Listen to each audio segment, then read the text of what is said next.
Verjetno bi mislili, da bi se večina žensk počutila nelagodno ob misli, da bi posiljevalce izpustili iz zaporov in bi hodili po ulicah, kaj ne? A izkaže se, da ta liberalna bedakinja dejansko misli, da je ukinitev zaporov pomembnejša od varnosti žensk. Mislim, Nick Shelley je pri tej res dobro opravil svoje delo. In zato nisem prepričana, kaj zapori dejansko prispevajo naši družbi. Kaj pa ti misliš? Jaz pa vem, slabe ljudi držijo stran od dobrih ljudi. Bi rad, da bi bili kriminalci ali na si prostosti? želim, da bi bili kriminalci na prostem? Seveda.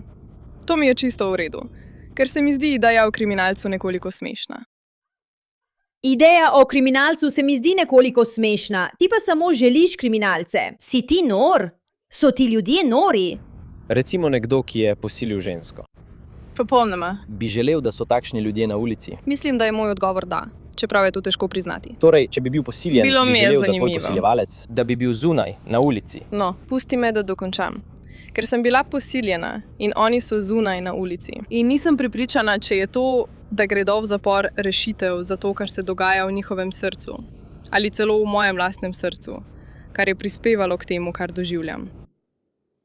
Oprosti. Jaz sem... Oprosti. Oprosti. In nočem, da bi bilo še več ljudi posiljenih.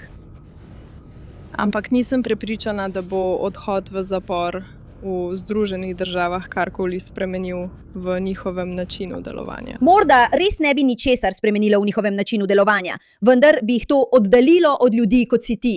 In nekdo, ki je bil posiljen in ve, da ga ta oseba lahko kadarkoli znova posili, ker je na prostosti, mislim, hello, Da bojo spet sprejeli drugačno odločitev.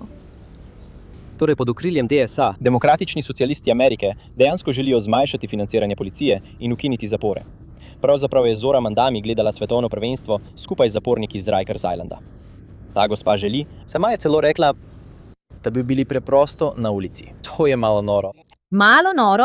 To je izjemno noro. Mislim, naslednjič, ko bo tista punca doživela kakšno tako izkušnjo, upam, da nikoli, ampak če bo kdaj šla skozi kaj takega, z nekom, ki je zloben, bi mu morda morala reči, naj vdihne in izdihne, pa bi se potem obnašal bolje.